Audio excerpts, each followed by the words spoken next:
Miriam Carey drove up to the White House. Then she battered in one of its gates. She believed the president had been bugging her house, and she wished to talk to him face to face.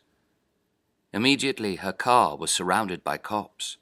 A paranoid Congress placed in lockdown. 6 policemen leapt towards her and her child, each one with his automatic drawn. They were bravely taking on an unarmed woman with a baby in a seat at the back. Shoot first and ask questions later was their guide, given someone who was driving while black. Instead of being frightened, she said she was sure. The president sympathized with her position. She'd come from Stamford, Connecticut, having lost her job. She'd been employed as a dental hygienist. She said she was sure that the president's wife would also want to help her in her condition. Bringing up a child alone, she said she was desperate. The cops just said, "Hand over the key in the ignition. If you try to drive off, we'll shoot you." But Miriam believed the president understood her situation. Didn't he have her house under surveillance, after all? He'd have told her if he planned her execution.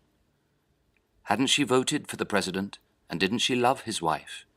And even though they weren't returning her calls, he and his wife, Michelle, would always smile at her on TV, and so she trusted them to help her walk tall.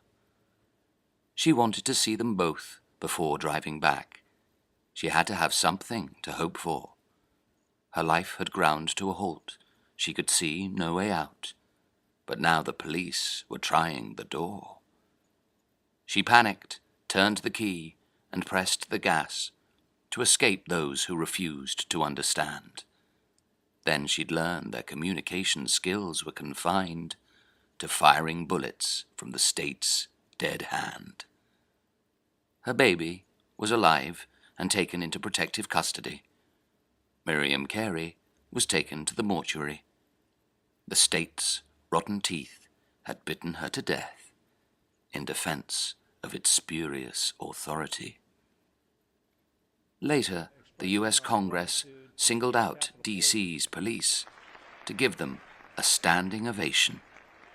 This comfortable cabal of multi-millionaires decided murder deserved congratulation.